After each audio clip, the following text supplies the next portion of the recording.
ಓಂ ಶಾಂತಿ. ಇಂದಿನ ದಿನಾಂಕ 22/2/2025. ಪ್ರಾರ್ಥ ಮುರಳಿ ಬಾಪ್ತಾದ ಮಧುಬನ. ಮಧುರ ಮಕ್ಕಳೇ, ತಂದೆಯು ನಿಮಗೆ ಏನನ್ನು ತಿಳಿಸುತ್ತಾರೆಯೋ ಅದನ್ನೇ ಕೇಳಿ. ಆಸುರಿ ಮಾತುಗಳನ್ನು ಕೇಳಬೇಡಿ, ಮಾತನಾಡಲೂ ಬೇಡಿ. Hear no evil, see no evil. ಪ್ರಶ್ನೆ: ನೀವು ಮಕ್ಕಳಿಗೆ ಯಾವ ನಿಶ್ಚಯವೂ ತಂದೆಯ ಮೂಲಕವೇ ಆಗಿದೆ? ಉತ್ತರ: ತಂದೆಯು ನಿಮಗೆ ನಿಶ್ಚಯ ಮಾಡಿಸುತ್ತಾರೆ. ನಾನು ನಿಮ್ಮ ತಂದೆಯೂ ಆಗಿದ್ದೇನೆ, ಶಿಕ್ಷಕನೂ ಆಗಿದ್ದೇನೆ, ಸದ್ಗುರುವೂ ಆಗಿದ್ದೇನೆ. ನೀವು ಈ ಸ್ಮೃತಿಯಲ್ಲಿರುವ ಪುರುಷಾರ್ಥ ಮಾಡಿ. ಆದರೆ ಮಾಯೆಯು ನಿಮಗೆ ಇದನ್ನೇ ಮರೆಸುತ್ತದೆ. ಅಜ್ಞಾನ ಕಾಲದಲ್ಲಂತೂ ಮಾಯೆಯ ಮಾತೇ ಇರುವುದಿಲ್ಲ. ಪ್ರಶ್ನೆ: ಯಾವ ಚಾರ್ಟನ್ನು ಇಡುವುದರಲ್ಲಿ ವಿಶಾಲ ಬುದ್ಧಿಯೂ ಬೇಕೋ? ಉತ್ತರ: ತನ್ನನ್ನು ಆತ್ಮವೆಂದು ತಿಳಿದು ತಂದೆಯನ್ನು ಎಷ್ಟು ಸಮಯ ನೆನಪು ಮಾಡಿದೆನೋ ಈ ಚಾರ್ಟ್ ಇಡುವುದರಲ್ಲಿ ಬಹಳ ವಿಶಾಲ ಬುದ್ಧಿ ಇರಬೇಕು. ದೇಹಿ ಅಭಿಮಾನಿಯಾಗಿ ತಂದೆಯನ್ನು ನೆನಪು ಮಾಡಿ, ಆಗ ವಿಕರ್ಮಗಳು ವಿನಾಶವಾಗುವುದು. ಓಂ ಶಾಂತಿ. ವಿದ್ಯಾರ್ಥಿಗಳು ಇದನ್ನು ತಿಳಿದುಕೊಂಡಿರಿ. ಶಿಕ್ಷಕನೂ ಬಂದಿದ್ದಾರೆ, ಅವರು ತಂದೆಯೂ ಆಗಿದ್ದಾರೆ, ಶಿಕ್ಷಕನೂ ಆಗಿದ್ದಾರೆ, ಪರಮ ಸದ್ಗುರುವೂ ಆಗಿದ್ದಾರೆ. ಮಕ್ಕಳಿಗೆ ಸ್ಮೃತಿಯಲ್ಲಿದೆ. ಆದರೆ ನಂಬರ್ವಾರ್ ಪುರುಷಾರ್ಥದನುಸಾರ ಕಾಯಿದೆಯು ಏನು ಹೇಳುತ್ತದೆ ಎಂದರೆ, ಇವರು ಶಿಕ್ಷಕರಾಗಿದ್ದಾರೆ ಅಥವಾ ಇವರು ತಂದೆಯಾಗಿದ್ದಾರೆ ಇಲ್ಲವೇ ಗುರುವಾಗಿದ್ದಾರೆ ಎಂಬುದನ್ನು ಒಂದು ಬಾರಿ ಅರಿತುಕೊಂಡ ಮೇಲೆ ಮತ್ತೆ ಮರೆಯಲು ಸಾಧ್ಯವಿಲ್ಲ. ಆದರೆ ಇಲ್ಲಿ ಮಾಯೆಯು ಮರೆಸಿಬಿಡುತ್ತದೆ. ಅಜ್ಞಾನ ಕಾಲದಲ್ಲಿ ಮಾಯೆಯು ಎಂದೂ ಮರೆಸುವುದಿಲ್ಲ. ಇವರು ನಮ್ಮ ತಂದೆಯಾಗಿದ್ದಾರೆ, ಅವರ ವೃತ್ತಿಯು ಇದಾಗಿದೆ ಎಂಬುದನ್ನು ಮಗುವು ಎಂದೂ ಮರೆಯಲು ಸಾಧ್ಯವಿಲ್ಲ. ಮಕ್ಕಳಿಗೆ ನಾನು ಇಂತಹ ತಂದೆಯ ಹಣಕ್ಕೆ ಮಾಲೀಕನಾಗಿದ್ದೇನೆ ಎಂಬ ಖುಷಿ ಇರುತ್ತದೆ. ಭಲೆ ತಾನು ಓದುತ್ತಾರೆ, ಆದರೆ ತಂದೆಯ ಆಸ್ತಿಯೂ ಸಹ ಸಿಗುತ್ತದೆ ಎಲ್ಲವೇ. ಇಲ್ಲಿ ನೀವು ಮಕ್ಕಳು ಓದುತ್ತೀರಿ ಮತ್ತು ನಿಮಗೆ ತಂದೆಯ ಆಸ್ತಿಯೂ ಸಿಗುತ್ತದೆ. ನೀವು ರಾಜಯೋಗವನ್ನು ಕಲಿಯುತ್ತಿದ್ದೀರಿ. ತಂದೆಯ ಮೂಲಕ ನಾನು ತಂದೆಯ ಮಗುವಾಗಿದ್ದೇನೆ ಎಂದು ನಿಶ್ಚಯ ಆಗುತ್ತೆ. ತಂದೆಯೇ ಸದ್ಗತಿಯ ಮಾರ್ಗವನ್ನು ತಿಳಿಸುತ್ತಿದ್ದಾರೆ. ಆದ್ದರಿಂದ ಅವರು ಸದ್ಗುರುವೂ ಆಗಿದ್ದಾರೆಂಬ ನಿಶ್ಚಯವಾಗಿ ಬಿಡುತ್ತದೆ. ಈ ಮಾತುಗಳನ್ನು ಮರೆಯಬಾರದಾಗಿದೆ. ತಂದೆಯು ಏನನ್ನು ತಿಳಿಸುವರೋ ಅದನ್ನು ಕೇಳಬೇಕಾಗಿದೆ. Hear no evil, see no evil. ಯಾವ ಕೋತಿಗಳ ಗೊಂಬೆಗಳನ್ನು ತೋರಿಸುತ್ತಾರೆಯೋ ಇದು ಮನುಷ್ಯರ ಮಾತಾಗಿದೆ. ತಂದೆಯು ತಿಳಿಸುತ್ತಾರೆ, ಆಸುರಿ ಮಾತುಗಳನ್ನು ಹೇಳಬೇಡಿ, ಕೇಳಲೂ ಬೇಡಿ ಮತ್ತು ನೋಡಬೇಡಿ. ಕೆಟ್ಟದ್ದನ್ನು ಕೇಳಬೇಡಿ. ಹೀಗೆ ಮೊದಲು ಕೋತಿಗಳ ಚಿತ್ರವನ್ನು ಮಾಡುತ್ತಿದ್ದರು, ಈಗ ಮನುಷ್ಯರದನ್ನು ಮಾಡುತ್ತಾರೆ. ನಿಮ್ಮ ಬಳಿಯೂ ನಳಿನಿ ಸಹೋದರಿಯ ಚಿತ್ರವನ್ನು ಮಾಡಲಾಗಿದೆ. ಅಂದಾಗ ನೀವು ತಂದೆಯ ನಿಂದನೆಯ ಮಾತುಗಳನ್ನು ಕೇಳಬೇಡಿ. ತಂದೆಯು ತಿಳಿಸುತ್ತಾರೆ, ಎಷ್ಟೊಂದು ನನಗೆ ನಿಂದನೆ ಮಾಡುತ್ತಾರೆ. ನಿಮಗೂ ತಿಳಿದಿದೆ, ಕೃಷ್ಣನ ಭಕ್ತರ ಮುಂದೆ ಧೂಪವನ್ನಿಡುತ್ತಾರೆಂದರೆ ರಾಮನ ಭಕ್ತರು ಮೂಗನ್ನು ಮುಚ್ಚಿಕೊಂಡು ಬಿಡುತ್ತಾರೆ. ಒಬ್ಬರಿಗೆ ಇನ್ನೊಬ್ಬರ ಸುಗಂಧವೂ ಸಹ ಇಷ್ಟವಾಗುವುದಿಲ್ಲ.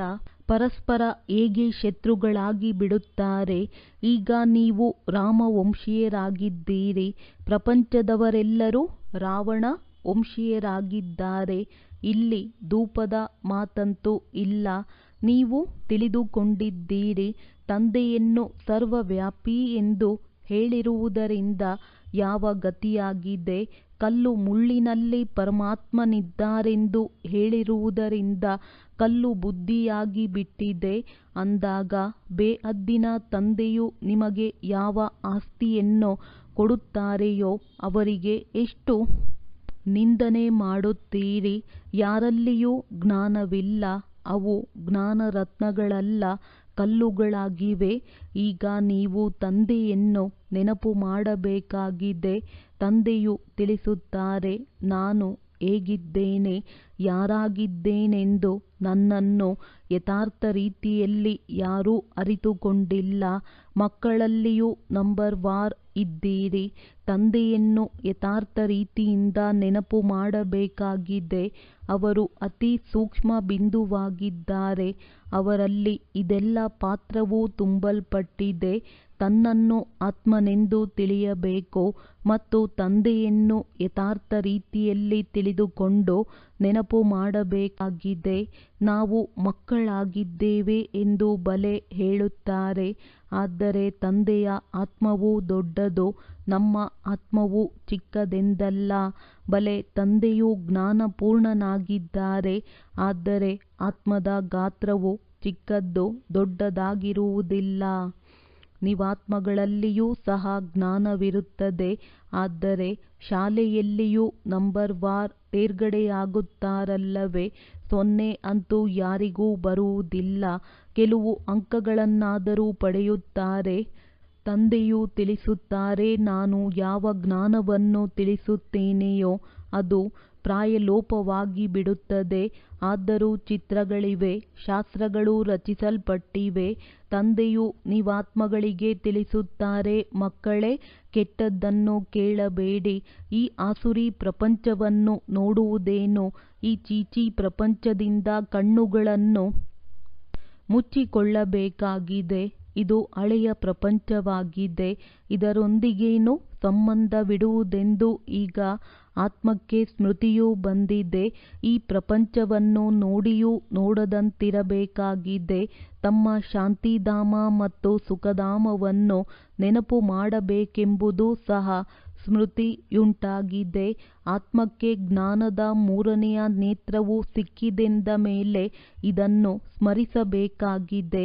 ಭಕ್ತಿ ಮಾರ್ಗದಲ್ಲಿಯೂ ಸಹ ಮುಂಜಾನೆ ಎದ್ದು ಮಾಲೆಯನ್ನು ಜಪಿಸುತ್ತಾರೆ. ಮುಂಜಾನೆಯ ಮುಹೂರ್ತವು ಒಳ್ಳೆಯದೆಂದು ತಿಳಿಯುತ್ತಾರೆ. ಬ್ರಾಹ್ಮಣರ ಮುಹೂರ್ತವಾಗಿದೆ. ಬ್ರಹ್ಮ ಭೋಜನದ ಮಹಿಮೆಯೂ ಇದೆ. ಬ್ರಹ್ಮ ಭೋಜನವಲ್ಲ, ಬ್ರಹ್ಮಭೋಜನವಾಗಿದೆ. ನಿಮಗೂ ಸಹ ಬ್ರಹ್ಮಕುಮಾರಿಯರ ಬದಲು ಬ್ರಹ್ಮಕುಮಾರಿ ಎಂದು ಹೇಳಿಬಿಡುತ್ತಾರೆ. ತಿಳಿದುಕೊಳ್ಳುವುದಿಲ್ಲ. ಬ್ರಹ್ಮನ ಮಕ್ಕಳೆಂದರೆ ಬ್ರಹ್ಮಕುಮಾರ ಕುಮಾರಿಯರೇ ಅಲ್ಲವೇ. ಬ್ರಹ್ಮವಂತೂ ತತ್ವವಾಗಿದೆ, ಇರುವಂತಹ ಸ್ಥಾನವಾಗಿದೆ.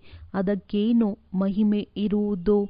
ತಂದೆಯು ಮಕ್ಕಳಿಗೆ ದೂರು ಕೊಡುತ್ತಾರೆ, ಮಕ್ಕಳೇ, ನೀವು ಒಂದು ಕಡೆ ಪೂಜೆ ಮಾಡುತ್ತೀರಿ, ಇನ್ನೊಂದು ಕಡೆ ನಿಂದನೆ ಮಾಡುತ್ತೀರಿ.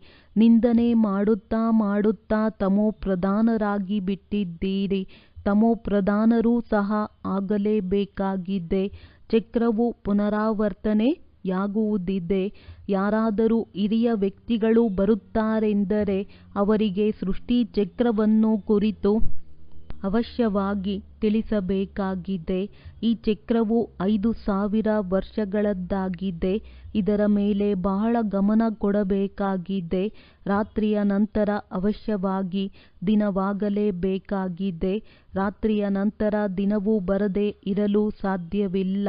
ಕಲಿಯುಗದ ನಂತರ ಸತ್ಯಯುಗವು ಅವಶ್ಯವಾಗಿ ಬರಬೇಕಾಗಿದೆ. ವಿಶ್ವದ ಇತಿಹಾಸ ಭೂಗೋಳವು ಅವಶ್ಯವಾಗಿ ಪುನರಾವರ್ತನೆಯಾಗುತ್ತದೆ. ಅಂದಾಗ ತಂದೆಯು ತಿಳಿಸುತ್ತಾರೆ, ಮಧುರಾತಿ ಮಧುರ ಮಕ್ಕಳೇ, ತನ್ನನ್ನು ಆತ್ಮವೆಂದು ತಿಳಿಯಿರಿ. ಆತ್ಮವೇ ಎಲ್ಲವನ್ನೂ ತಿಳಿಯುತ್ತದೆ. ಆತ್ಮವೇ ಪಾತ್ರವನ್ನಭಿನಯಿಸುತ್ತದೆ. ಒಂದು ವೇಳೆ ನಾವು ಪಾತ್ರಧಾರಿಗಳಾಗಿದ್ದೇವೆಂದರೆ ನಾಟಕದ ಆದಿ ಮಧ್ಯ ಅಂತ್ಯವನ್ನು ಅವಶ್ಯವಾಗಿ ಅರಿತುಕೊಳ್ಳಬೇಕೆಂಬುದು ಸಹ ಯಾರಿಗೂ ತಿಳಿದಿಲ್ಲ. ವಿಶ್ವದ ಇತಿಹಾಸ ಭೂಗೋಳವು ಪುನರಾವರ್ತನೆಯಾಗುತ್ತದೆ. ಅಂದ ಮೇಲೆ ಇದು ನಾಟಕವೇ ಆಯಿತಲ್ಲವೇ.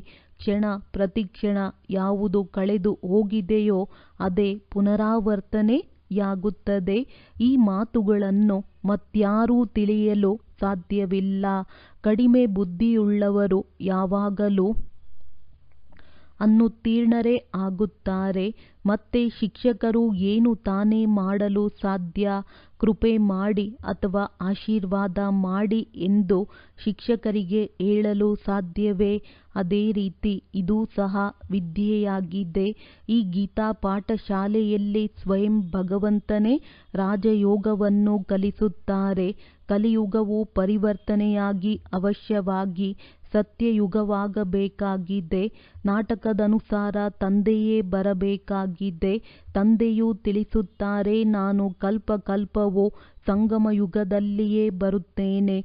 ನಾನು ಸೃಷ್ಟಿಯ ಆದಿ ಮಧ್ಯ ಅಂತ್ಯದ ಜ್ಞಾನವನ್ನು ತಿಳಿಸಲು ಬಂದಿದ್ದೇನೆಂದು ಮತ್ಯಾರೂ ಹೇಳಲು ಸಾಧ್ಯವಿಲ್ಲ. ತಮ್ಮನ್ನು ಶಿವೋಹಂ ಎಂದು ಹೇಳುತ್ತಾರೆ. ಅದರಿಂದೇನಾಯಿತು? ಶಿವ ತಂದೆಯಂತೂ ಬರುವುದೇ ಓದಿಸುವುದಕ್ಕಾಗಿ, ಸಹಜ ರಾಜಯೋಗವನ್ನು ಕಲಿಸುವುದಕ್ಕಾಗಿ. ಯಾವ ಸಾಧು ಸಂತ ಮೊದಲಾದವರಿಗೂ ಶಿವ ಭಗವಂತನೆಂದು ಕರೆಯಲು ಸಾಧ್ಯವಿಲ್ಲ. ನಾನು ಕೃಷ್ಣನಾಗಿದ್ದೇನೆ, ನಾನು ಲಕ್ಷ್ಮೀನಾರಾಯಣನಾಗಿದ್ದೇನೆ ಎಂದು ಅನೇಕರು ಹೇಳಿಕೊಳ್ಳುತ್ತಾರೆ. ಆದರೆ ಆ ಸತ್ಯಯುಗದ ರಾಜಕುಮಾರ ಶ್ರೀಕೃಷ್ಣನೆಲ್ಲಿ? ಈ ಕಲಿಯುಗಿ ಪತಿತರೆಲ್ಲಿ? ಇವರಲ್ಲಿ ಭಗವಂತನಿದ್ದಾರೆಂದು ಹೇಳಲು ಸಾಧ್ಯವೇ? ನೀವು ಮಂದಿರಗಳಲ್ಲಿ ಹೋಗಿ ಪ್ರಶ್ನೆ ಮಾಡಬಹುದು, ಇವರು ಸತ್ಯಯುಗದಲ್ಲಿ ರಾಜ್ಯ ಮಾಡುತ್ತಿದ್ದರು, ಮತ್ತೆ ಎಲ್ಲಿ ಹೋದರು? ಸತ್ಯಯುಗದ ನಂತರ ಅವಶ್ಯವಾಗಿ ತ್ರೇತ, ದ್ವಾಪರ, ಕಲಿಯುಗವಾಯಿತು. ಸತ್ಯಯುಗದಲ್ಲಿ ಸೂರ್ಯವಂಶಿ ರಾಜ್ಯವಿತ್ತು, ತ್ರೇತಾಯುಗದಲ್ಲಿ ಚಂದ್ರವಂಶಿ. ಇದೆಲ್ಲ ಜ್ಞಾನವು ನೀವು ಮಕ್ಕಳ ಬುದ್ಧಿಯಲ್ಲಿದೆ. ಇಷ್ಟು ಮಂದಿ ಬ್ರಹ್ಮ ಕುಮಾರ ಕುಮಾರಿಯರಿದ್ದಾರೆಂದ ಮೇಲೆ ಅವಶ್ಯವಾಗಿ ಪ್ರಜಾಪಿತನೂ ಇರುವರು. ಬ್ರಹ್ಮರವರ ಮೂಲಕ ತಂದೆಯು ಮನುಷ್ಯ ಸೃಷ್ಟಿಯನ್ನು ರಚಿಸುತ್ತಾರೆ. ಬ್ರಹ್ಮನಿಗೆ ರಚಯಿತನೆಂದು ಕರೆಯಲಾಗುವುದಿಲ್ಲ. ರಚಯಿತನು ಪರಮಪಿತ ಪರಮಾತ್ಮನಾಗಿದ್ದಾರೆ. ಹೇಗೆ ರಚಿಸುತ್ತೇನೆ ಎಂಬುದನ್ನು ತಂದೆಯು ಸನ್ಮುಖದಲ್ಲಿಯೇ ಕುಳಿತು ತಿಳಿಸಿಕೊಡುತ್ತಾರೆ. ಈ ಶಾಸ್ತ್ರಗಳೆಲ್ಲವೂ ನಂತರದಲ್ಲಿ ರಚಿಸಲ್ಪಟ್ಟಿದೆ.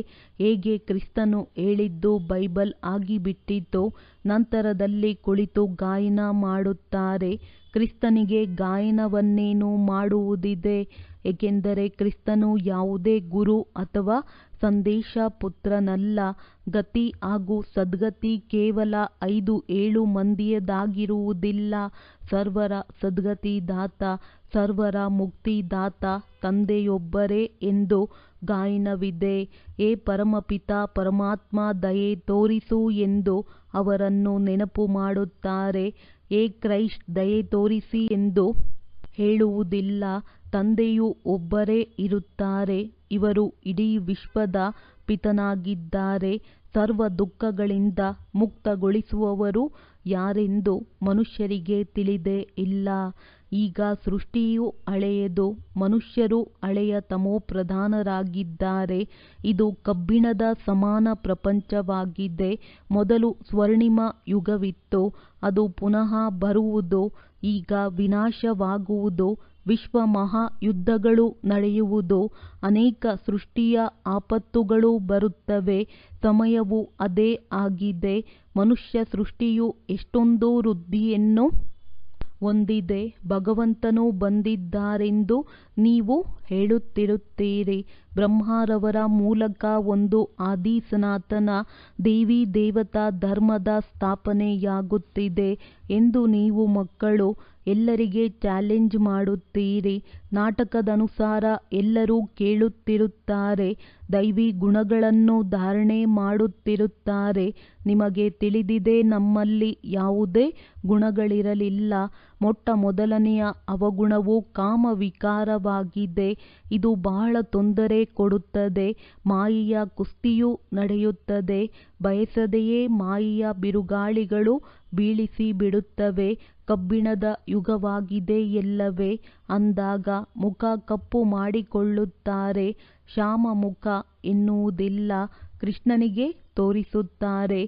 ಸರ್ಪ ಕಚ್ಚಿದ್ದರಿಂದ ಶ್ಯಾಮವರ್ಣನಾದನು. ಗೌರವ ಕಾಪಾಡಲು ಶ್ಯಾಮ ಎಂದು ಬಿಟ್ಟರು. ಕಪ್ಪು ಮುಖ ತೋರಿಸಿದರೆ ಮರ್ಯಾದೆ ಹೋಗುತ್ತದೆ ಅಂದಾಗ ದೂರ ದೇಶ ನಿರಾಕಾರ ದೇಶದಿಂದ ಯಾತ್ರಿಕನು ಬರುತ್ತಾರೆ. ಹಳೆಯ ಪ್ರಪಂಚ ಕಪ್ಪು ಶರೀರದಲ್ಲಿ ಬಂದು ಇವರನ್ನು ಸುಂದರರನ್ನಾಗಿ ಮಾಡುತ್ತಾರೆ. ತಂದೆಯು ತಿಳಿಸುತ್ತಾರೆ, ನೀವು ಪುನಃ ಸತೋಪ್ರಧಾನರಾಗಬೇಕಾಗಿದೆ. ನನ್ನನ್ನು ನೆನಪು ಮಾಡಿದರೆ ವಿಕರ್ಮಗಳು ವಿನಾಶವಾಗುವುದು ಮತ್ತು ನೀವು ವಿಷ್ಣುಪುರಿಯ ಮಾಲೀಕರಾಗಿ ಬಿಡುತ್ತೀರಿ. ಇವು ತಿಳಿದುಕೊಳ್ಳುವಂತಹ ಜ್ಞಾನದ ಮಾತುಗಳಾಗಿವೆ. ತಂದೆಯು ರೂಪನೂ ಆಗಿದ್ದಾರೆ, ವಸಂತನೂ ಆಗಿದ್ದಾರೆ, ತೇಜೋಮಯ ಬಿಂದು ರೂಪವಾಗಿದ್ದಾರೆ. ಅವರಲ್ಲಿ ಜ್ಞಾನವೂ ಇದೆ. ನಾಮರೂಪದಿಂದ ಭಿನ್ನರಂತೂ ಅಲ್ಲ. ಅವರ ರೂಪವು ಯಾವುದಾಗಿದೆ ಎಂಬುದನ್ನು ಪ್ರಪಂಚದವರು ತಿಳಿದುಕೊಂಡಿಲ್ಲ. ತಂದೆಯು ನಿಮಗೆ ತಿಳಿಸಿಕೊಡುತ್ತಾರೆ. ನನ್ನನ್ನು ಆತ್ಮವೆಂದೇ ಹೇಳುತ್ತಾರೆ, ಕೇವಲ ಪರಮ ಆತ್ಮನಷ್ಟೇ. ಪರಮ ಆತ್ಮ ಎರಡೂ ಸೇರಿ ಪರಮಾತ್ಮನಾಗುತ್ತದೆ. ಅವರು ತಂದೆಯೂ ಆಗಿದ್ದಾರೆ, ಶಿಕ್ಷಕನೂ ಆಗಿದ್ದಾರೆ. ಜ್ಞಾನಪೂರ್ಣನೆಂದು ಹೇಳುತ್ತಾರೆ. ಜ್ಞಾನಪೂರ್ಣನೆಂದರೆ ಎಲ್ಲರ ಹೃದಯವನ್ನು ಹೊಕ್ಕು ಅವರನ್ನು ನೋಡುವವರೆಂದು ಮನುಷ್ಯರು ತಿಳಿಯುತ್ತಾರೆ. ಒಂದು ವೇಳೆ ಪರಮಾತ್ಮನು ಸರ್ವವ್ಯಾಪಿಯಾಗಿದ್ದರೆ ಎಲ್ಲರೂ ಜ್ಞಾನಪೂರ್ಣರಾಗಿ ಬಿಡುತ್ತಿದ್ದರು. ಆದರೆ ಅವರೊಬ್ಬರಿಗೆ ಜ್ಞಾನಪೂರ್ಣರೆಂದು ಏಕೆ ಹೇಳುತ್ತಾರೆ? ಮನುಷ್ಯರದ್ದು ಎಷ್ಟು ತುಚ್ಛ ಬುದ್ಧಿಯಾಗಿದೆ. ಜ್ಞಾನದ ಮಾತುಗಳನ್ನು ಸ್ವಲ್ಪವೂ ತಿಳಿದುಕೊಳ್ಳುವುದಿಲ್ಲ. ತಂದೆಯು ಜ್ಞಾನ ಮತ್ತು ಭಕ್ತಿಯ ಅಂತರವನ್ನು ತಿಳಿಸುತ್ತಾರೆ. ಮೊದಲು ಜ್ಞಾನವು ದಿನ, ಸತ್ಯಯುಗ ತ್ರೇತಾಯುಗವಾಗಿದೆ. ನಂತರ ದ್ವಾಪರ ಕಲಿಯುಗವು ರಾತ್ರಿಯಾಗಿದೆ. ಜ್ಞಾನದಿಂದ ಸದ್ಗತಿಯಾಗುತ್ತದೆ. ಈ ರಾಜಯೋಗದ ಜ್ಞಾನವನ್ನು ಹಠಯೋಗಿಗಳು ತಿಳಿಸಿಕೊಡಲು ಸಾಧ್ಯವಿಲ್ಲ. ಗೃಹಸ್ಥಿಗಳೂ ಸಹ ತಿಳಿಸಲು ಸಾಧ್ಯವಿಲ್ಲ, ಏಕೆಂದರೆ ಅಪವಿತ್ರರಾಗಿದ್ದಾರೆ. ಈಗ ರಾಜಯೋಗವನ್ನು ಯಾರು ಕಲಿಸುವರು? ನನ್ನೊಬ್ಬನನ್ನು ನೆನಪು ಮಾಡಿದರೆ ವಿಕರ್ಮ ವಿನಾಶವಾಗುವುದೆಂದು ಅವರೇ ಹೇಳುತ್ತಾರೆ. ನಿವೃತ್ತಿ ಮಾರ್ಗದ ಧರ್ಮವೇ ಬೇರೆಯಾಗಿದೆ. ಅವರು ಪ್ರವೃತ್ತಿ ಮಾರ್ಗದ ಜ್ಞಾನವನ್ನು ಹೇಗೆ ತಿಳಿಸುತ್ತಾರೆ? ಗಾಡ್ ಈಸ್ ಟ್ರೂತ್ ಎಂದು ಇಲ್ಲಿ ಎಲ್ಲರೂ ಹೇಳುತ್ತಾರೆ. ತಂದೆಯೇ ಸತ್ಯವನ್ನು ಹೇಳುವವರಾಗಿದ್ದಾರೆ. ಆತ್ಮಕ್ಕೆ ತಂದೆಯ ಸ್ಮೃತಿಯೂ ಬಂದಿದೆ. ಆದ್ದರಿಂದ ಬಂದು ನರನಿಂದ ನಾರಾಯಣನಾಗುವ ಸತ್ಯವಾದ ಕಥೆಯನ್ನು ತಿಳಿಸಿ ಎಂದು ನಾವು ತಂದೆಯನ್ನು ನೆನಪು ಮಾಡುತ್ತೇವೆ. ಈಗ ನಿಮಗೆ ಸತ್ಯನಾರಾಯಣನ ಕಥೆಯನ್ನು ತಿಳಿಸುತ್ತೇವೆ ಅಲ್ಲವೇ? ಮೊದಲು ನೀವು ಸುಳ್ಳು ಕಥೆಗಳನ್ನು ಕೇಳುತ್ತಿದ್ದೀರಿ, ಈಗ ಸತ್ಯವಾದುದನ್ನು ಕೇಳುತ್ತೀರಿ. ಸುಳ್ಳು ಕಥೆಗಳನ್ನು ಕೇಳುತ್ತಾ ಕೇಳುತ್ತಾ ಯಾರೂ ನಾರಾಯಣರಂತೂ ಆಗಲಿಲ್ಲ. ಮತ್ತೆ ಅದು ಸತ್ಯನಾರಾಯಣನ ಕಥೆಯಾಗಲು ಹೇಗೆ ಸಾಧ್ಯ? ಮನುಷ್ಯರು ಯಾರನ್ನೂ ನರನಿಂದ ನಾರಾಯಣನನ್ನಾಗಿ ಮಾಡಲು ಸಾಧ್ಯವಿಲ್ಲ. ತಂದೆಯೇ ಬಂದು ಸ್ವರ್ಗದ ಮಾಲೀಕರನ್ನಾಗಿ ಮಾಡುತ್ತಾರೆ. ತಂದೆಯು ಭಾರತದಲ್ಲಿಯೇ ಬರುತ್ತಾರೆ. ಆದರೆ ಯಾವಾಗ ಬರುತ್ತಾರೆಂಬುದನ್ನು ತಿಳಿದುಕೊಂಡಿಲ್ಲ. ಶಿವ ಶಂಕರನನ್ನು ಸೇರಿಸಿ ಕಥೆಗಳನ್ನು ರಚಿಸಿಬಿಟ್ಟಿದ್ದಾರೆ. ಶಿವಪುರಾಣವೂ ಇದೆ, ಕೃಷ್ಣನ ಗೀತೆಯೆಂದು ಹೇಳುತ್ತಾರೆ. ಅಂದ ಮೇಲೆ ಶಿವಪುರಾಣವು ದೊಡ್ಡದಾಯಿತು. ವಾಸ್ತವದಲ್ಲಿ ಜ್ಞಾನವು ಗೀತೆಯಲ್ಲಿಯೇ ಇದೆ. ಭಗವಾನುವಾಚ ಮನ್ಮನಾಭವ. ಈ ಶಬ್ದವು ಗೀತೆಯ ವಿನಃ ಅನ್ಯ ಯಾವುದೇ ಶಾಸ್ತ್ರಗಳಲ್ಲಿರಲು ಸಾಧ್ಯವಿಲ್ಲ. ಸರ್ವಶಾಸ್ತ್ರಮಯಿ ಶಿರೋಮಣಿ ಎಂದು ಗೀತೆಯಲ್ಲಿದೆ. ಭಗವಂತನದ್ದೇ ಶ್ರೇಷ್ಠ ಮತವಾಗಿದೆ. ಮೊಟ್ಟ ಮೊದಲಿಗೆ ಇದನ್ನು ತಿಳಿಸಬೇಕು. ಕೆಲವೇ ವರ್ಷಗಳಲ್ಲಿ ಹೊಸ ಶ್ರೇಷ್ಠಾಚಾರಿ ಪ್ರಪಂಚವು ಸ್ಥಾಪನೆಯಾಗುವುದೆಂದು ನಾವು ಹೇಳುತ್ತೇವೆ. ಈಗ ಭ್ರಷ್ಟಾಚಾರಿ ಪ್ರಪಂಚವಾಗಿದೆ. ಶ್ರೇಷ್ಠಾಚಾರಿ ಪ್ರಪಂಚದಲ್ಲಿ ಎಷ್ಟು ಕಡಿಮೆ ಜನಸಂಖ್ಯೆ ಇರುತ್ತದೆ. ಈಗಂತೂ ಜನಸಂಖ್ಯೆಯು ಬಹಳಷ್ಟಾಗಿ ಬಿಟ್ಟಿದೆ. ಅದಕ್ಕಾಗಿ ವಿನಾಶವು ಸನ್ಮುಖದಲ್ಲಿ ನಿಂತಿದೆ. ತಂದೆಯು ರಾಜಯೋಗವನ್ನು ಕಲಿಸುತ್ತಿದ್ದಾರೆ. ಆಸ್ತಿಯು ತಂದೆಯಿಂದ ಸಿಗುತ್ತದೆ. ತಂದೆಯಿಂದಲೇ ಆಸ್ತಿಯನ್ನು ಬೇಡುತ್ತಾರೆ. ಯಾರಿಗಾದರೂ ಹೆಚ್ಚಿನ ಹಣವಿದ್ದರೆ, ಮಕ್ಕಳಿದ್ದರೆ ಭಗವಂತನು ಕೊಟ್ಟರೆಂದು ಹೇಳುತ್ತಾರೆ. ಅಂದ ಮೇಲೆ ಭಗವಂತನು ಒಬ್ಬರೇ ಆದರಲ್ಲವೇ? ಎಲ್ಲರಲ್ಲಿ ಭಗವಂತನಿರಲು ಹೇಗೆ ಸಾಧ್ಯ? ಈಗ ನನ್ನನ್ನು ನೆನಪು ಮಾಡಿ ಎಂದು ಆತ್ಮಗಳಿಗೆ ತಂದೆಯು ತಿಳಿಸುತ್ತಾರೆ. ನಮಗೆ ಪರಮಾತ್ಮನು ಜ್ಞಾನವನ್ನು ಕೊಟ್ಟಿದ್ದಾರೆ. ಅದನ್ನು ಮತ್ತೆ ನಾವೇ ಸಹೋದರರಿಗೆ ತಿಳಿಸುತ್ತೇವೆಂದು ಆತ್ಮವು ಹೇಳುತ್ತದೆ. ತನ್ನನ್ನು ಆತ್ಮವೆಂದು ತಿಳಿದು ತಂದೆಯನ್ನು ಎಷ್ಟು ಸಮಯ ನೆನಪು ಮಾಡಿದೆವು. ಈ ಚಾರ್ಟ್ ಇಡುವುದರಲ್ಲಿ ಬಹಳ ವಿಶಾಲ ಬುದ್ಧಿಯೂ ಬೇಕು. ದೇಹಿ ಅಭಿಮಾನಿಯಾಗಿ ತಂದೆಯನ್ನು ನೆನಪು ಮಾಡಿದಾಗ ವಿಕರ್ಮಗಳು ವಿನಾಶವಾಗುವುದು. ಜ್ಞಾನವು ಬಹಳ ಸಹಜವಾಗಿದೆ. ಆದರೆ ತನ್ನನ್ನು ಆತ್ಮವೆಂದು ತಿಳಿದು ತಂದೆಯನ್ನು ನೆನಪು ಮಾಡುತ್ತಾ ತಮ್ಮ ಉನ್ನತಿ ಮಾಡಿಕೊಳ್ಳಬೇಕಾಗಿದೆ. ಈ ಚಾರ್ಟನ್ನು ಕೆಲವರೇ ವಿರಳ ಇಡುತ್ತಾರೆ. ದೇಹಿ ಅಭಿಮಾನಿಯಾಗಿ ತಂದೆಯ ನೆನಪಿನಲ್ಲಿರುವುದರಿಂದ ಎಂದೂ ಯಾರಿಗೂ ದುಃಖವನ್ನು ಕೊಡುವುದಿಲ್ಲ. ತಂದೆಯು ಬರುವುದೇ ಸುಖ ಕೊಡುವುದಕ್ಕಾಗಿ. ಅಂದ ಮೇಲೆ ಮಕ್ಕಳೂ ಸಹ ಎಲ್ಲರಿಗೂ ಸುಖ ಕೊಡಬೇಕಾಗಿದೆ. ಎಂದೂ ಯಾರಿಗೂ ದುಃಖ ಕೊಡಬಾರದು. ತಂದೆಯ ನೆನಪಿನಿಂದ ಎಲ್ಲ ಭೂತಗಳು ಓಡಿ ಹೋಗುತ್ತವೆ. ಬಹಳ ಗುಪ್ತ ಪರಿಶ್ರಮವಿದೆ. ಒಳ್ಳೆಯದು. ಮಧುರಾತಿ ಮಧುರ ಅಗಲಿ ಹೋಗಿ ಮರಳಿ ಸಿಕ್ಕಿರುವ ಮಕ್ಕಳ ಪ್ರತಿ ಮಾತ್ಪಿತಾ ಬಾಪ್ ದಾದಾರವರ ನೆನಪು, ಪ್ರೀತಿ ಹಾಗೂ ಸುಪ್ರಭಾತ. ಆತ್ಮಿಕ ತಂದೆಯ ಆತ್ಮಿಕ ಮಕ್ಕಳಿಗೆ ನಮಸ್ತೆ. ಧಾರಣೆಗಾಗಿ ಮುಖ್ಯ ಸಾರ. ಈ ಆಸುರಿ ಚೀಚಿ ಪ್ರಪಂಚದಿಂದ ತಮ್ಮ ಕಣ್ಣುಗಳನ್ನು ಮುಚ್ಚಿಕೊಳ್ಳಬೇಕಾಗಿದೆ. ಇದು ಹಳೆಯ ಪ್ರಪಂಚವಾಗಿದೆ. ಇದರೊಂದಿಗೆ ಯಾವುದೇ ಸಂಬಂಧವನ್ನಿಡಬಾರದು. ಇದನ್ನು ನೋಡಿಯೂ ನೋಡದಂತಿರಬೇಕಾಗಿದೆ. ಈ ಬೇಹದ್ದಿನ ನಾಟಕದಲ್ಲಿ ನಾವು ಪಾತ್ರಧಾರಿಗಳಾಗಿದ್ದೇವೆ. ಇದು ಕ್ಷಣ ಪ್ರತಿಕ್ಷಣ ಪುನರಾವರ್ತನೆಯಾಗುತ್ತಿರುತ್ತದೆ. ಯಾವುದು ಕಳೆದು ಹೋಯಿತೋ ಅದು ಪುನಃ ಪುನರಾವರ್ತನೆಯಾಗುವುದು. ಇದನ್ನು ಸ್ಮೃತಿಯಲ್ಲಿಟ್ಟುಕೊಂಡು ಪ್ರತಿಯೊಂದು ಮಾತಿನಲ್ಲಿ ತೇರ್ಗಡೆಯಾಗಬೇಕಾಗಿದೆ. ವಿಶಾಲ ಬುದ್ಧಿಯವರಾಗಬೇಕಾಗಿದೆ. ವರದಾನ: ರಿಯಾಲಿಟಿಯ ಮೂಲಕ ರಾಯಲ್ಟಿಯ ಪ್ರತ್ಯಕ್ಷ ರೂಪ ತೋರಿಸುವಂತಹ ಸಾಕ್ಷಾತ್ಕಾರ ಮೂರ್ತಿ ಭವ. ಈಗ ಇಂತಹ ಸಮಯ ಬರುತ್ತದೆ ಯಾವಾಗ ಪ್ರತಿಯೊಂದು ಆತ್ಮ ಪ್ರತ್ಯಕ್ಷ ರೂಪದಲ್ಲಿ ತಮ್ಮ ರಿಯಾಲಿಟಿ ಮೂಲಕ ರಾಯಲ್ಟಿಯ ಸಾಕ್ಷಾತ್ಕಾರ ಮಾಡಿಸುತ್ತಾರೆ.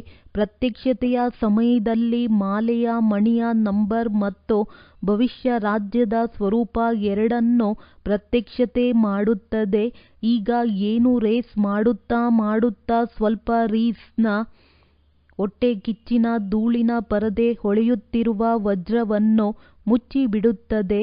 ಅಂತ್ಯದಲ್ಲಿ ಈ ಪರದೆ ಸರಿದು ಹೋಗುತ್ತದೆ. ನಂತರ ಮುಚ್ಚಿರುವ ವಜ್ರ ತನ್ನ ಪ್ರತ್ಯಕ್ಷ ಸಂಪನ್ನ ಸ್ವರೂಪದಲ್ಲಿ ಬರುತ್ತದೆ. ರಾಯಲ್ ಫ್ಯಾಮಿಲಿ ಈಗಿನಿಂದ ತಮ್ಮ ರಾಯಲ್ಟಿ ತೋರಿಸುತ್ತಾರೆ, ಅರ್ಥಾತ್ ತಮ್ಮ ಭವಿಷ್ಯ ಪದವಿಯನ್ನು ಸ್ಪಷ್ಟ ಮಾಡುತ್ತಾರೆ. ಆದ್ದರಿಂದ ರಿಯಾಲಿಟಿಯ ಮೂಲಕ ರಾಯಲ್ಟಿಯ ಸಾಕ್ಷಾತ್ಕಾರ ಮಾಡಿಸಿ.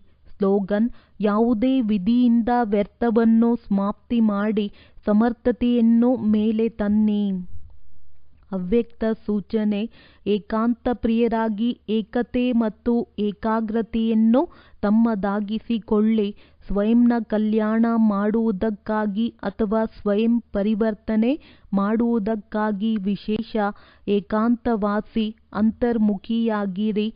ಜ್ಞಾನಪೂರ್ಣರಾಗಿರಿ. ಆದರೆ ಪವರ್ಫುಲ್ ಆಗಿರಿ. ಪ್ರತಿ ಮಾತಿನ ಅನುಭವದಲ್ಲಿ ಸ್ವಯಂವನ್ನು ಸಂಪನ್ನ ಮಾಡಿಕೊಳ್ಳಿರಿ. ಯಾರ ಮಗುವಾಗಿದ್ದೇನೆ, ಏನು ಪ್ರಾಪ್ತಿ ಇದೆ, ಈ ಮೊದಲಿನ ಪಾಠದ ಅನುಭವಿ ಮೂರ್ತರಾಗಿ ಏಕತೆ ಮತ್ತು ಏಕಾಗ್ರತೆಯನ್ನು ತಮ್ಮದಾಗಿಸಿಕೊಳ್ಳಿರಿ. ಆಗ ಸಹಜವೇ ಮಾಯಾಜೀತರಾಗಿ ಬಿಡುವಿರಿ. ಒಳ್ಳೆಯದು. ಓಂ ಶಾಂತಿ. ಓಂ ಶಾಂತಿ.